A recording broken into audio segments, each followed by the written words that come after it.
Hey everybody, welcome back to Christian Penguin 1990. My name is Matthew again. We are continuing with our creation versus evolutionism. We're still in the dating methods.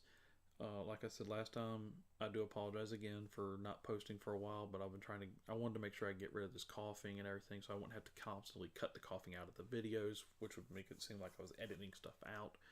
I want to keep a no-cut video as much as possible. So I decided to wait until I got completely over it. And while I do have, some throat clearing I have to do now and then, and I'll once in a while cough, it should be good enough where I don't have to worry about editing the video again like I did last time. But today we are on amino acid dating.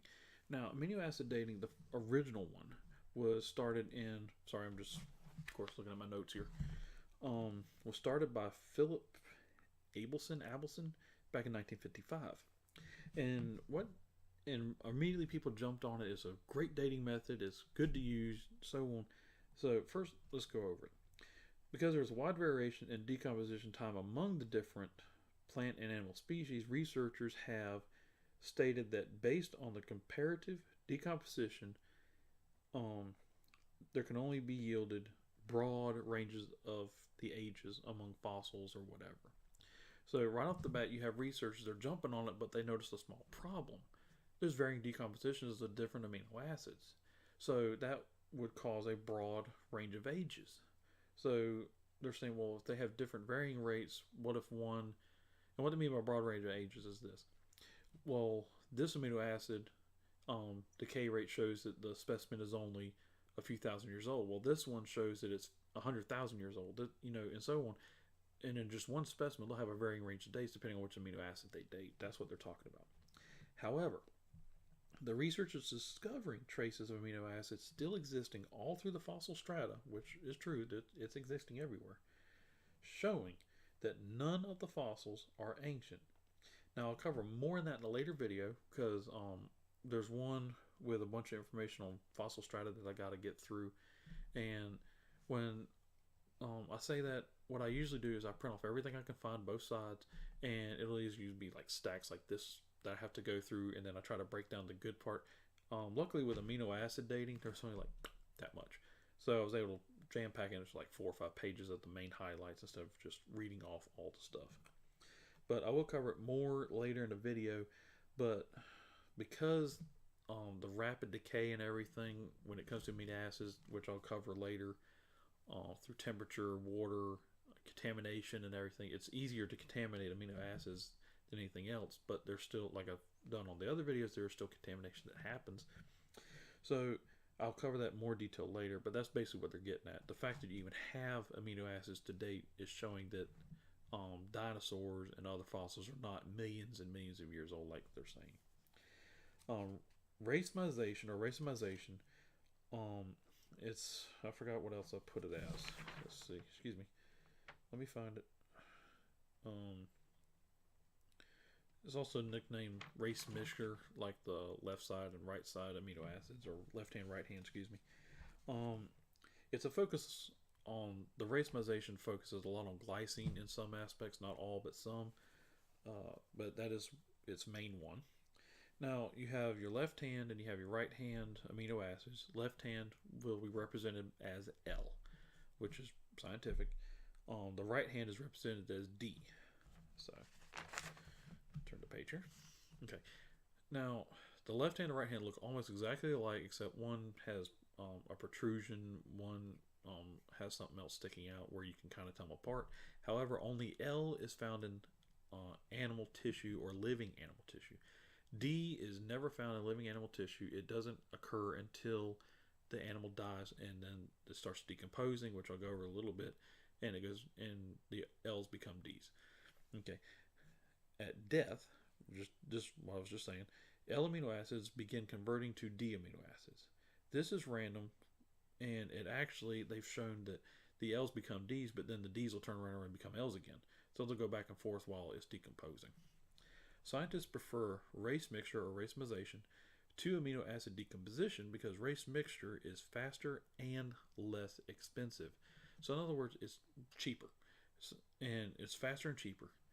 So anybody could sit there like, okay, it's cheaper and it's faster, I'm going to do it.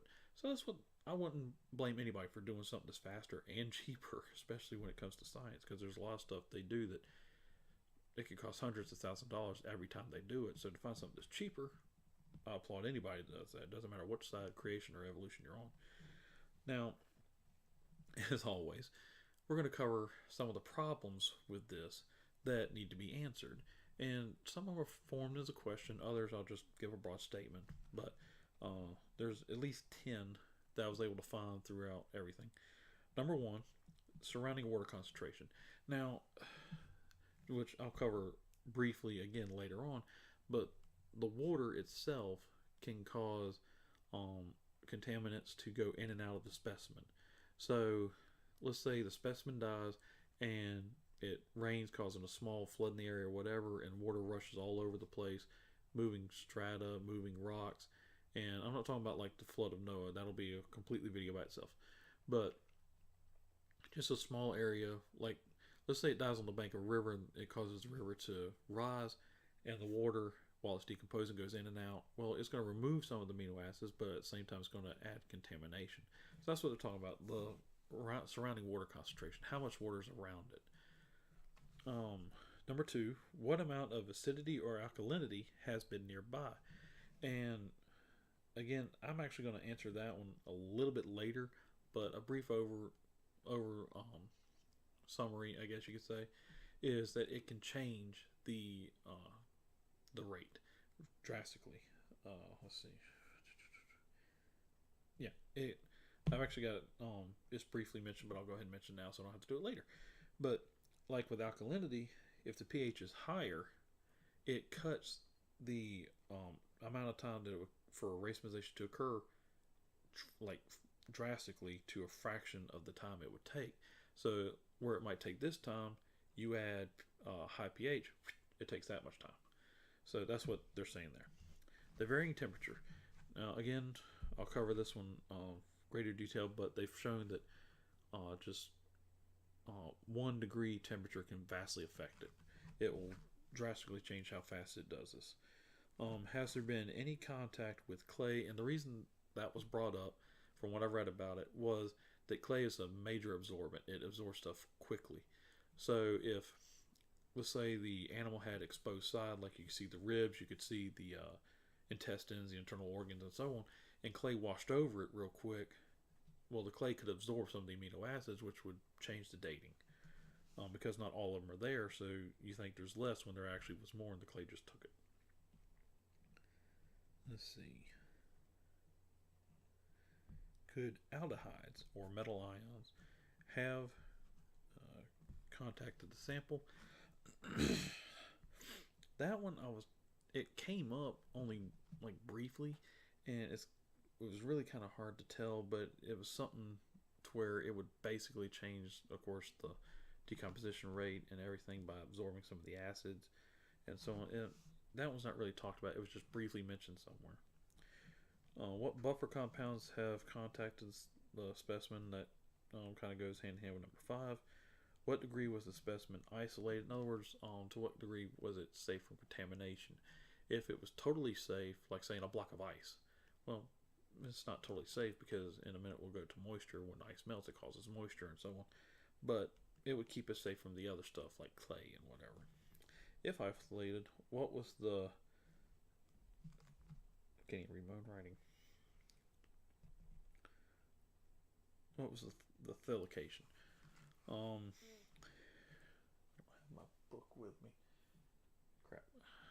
I'll have to skip that one. I don't have my notes. All I put was that, and I should have put more. So I'll skip that one. I don't want to accidentally say something that was a lie. How large was the specimen? The bigger the specimen, the more amino acids and so on. Were bacteria present? Bacteria, of course, can produce their own amino acids when they're digesting the specimens and so on, which would, of course, change everything. Okay, now soft materials are the most easily contaminated, and what they're talking about is the meat is more easily contaminated than the bone that's in my finger. So an example is the amino acid dating of a bone would give 20,000 years, but the seashell meat would give 150,000 years because of the contaminants. So contamination can throw off your dates. That's what they're basically saying. Now, going back to temperature. The temperature change. A 1 degree increase in temperature can cause a 16% increase in which and the amount rate which racemization occurs. So just by saying right now 75 degrees Fahrenheit, if it goes to 76 degrees Fahrenheit, all of a sudden, boom, it just increased 16% of how fast the racemization will occur in a specimen. That's what they're saying, and to me, that's pretty vast. That's a big amount. This will significantly, of course, affect the racemization clock. Many times, this dating method is done in the lab at very high temperatures. So, in other words, they might go into a lab and they're doing them at high temperatures, like 80, 90 degrees, depending on where they're at, or I guess if that's what it calls for to do it, which has dates achieved in the field are lower than the ones in the lab. So if it's done in the field and it's much cooler, when they get to the lab and do it and it's much hotter, the dates change. Okay, one that a lot of people don't think about when it comes to how they handle things is cold storage. Cold storage problem with this. It slows down the racemization, giving the illusion of longer age span since death.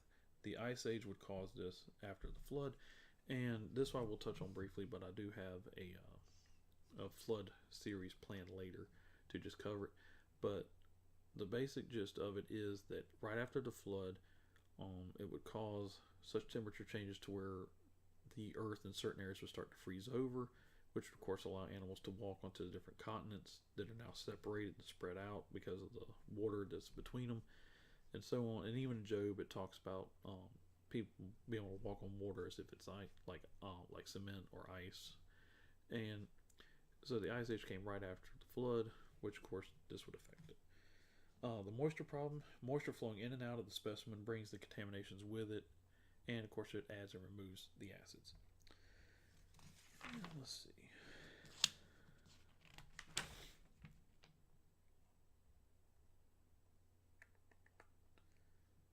And then the only thing I have left is the pH factor, which I've already covered. So like I said, there's not much really with amino acids, although they really don't use it that much. I don't really think they use it at all, hardly, to be honest with you. So be here next time. We will cover the other dating methods, which spans into like people try to use the speed of light and so on. So we'll cover a huge array of the last few remaining dating methods for continuing on with this. So hopefully you're all enjoying these videos. Hopefully they're helping strengthen your faith in the Word of God and revealing the truth of creation and His glory. I'll keep y'all in my prayers, and God bless everybody. Stay safe out there because there's a lot going on in our country right now. Just stay safe and keep praying for our nation. Till then, God bless.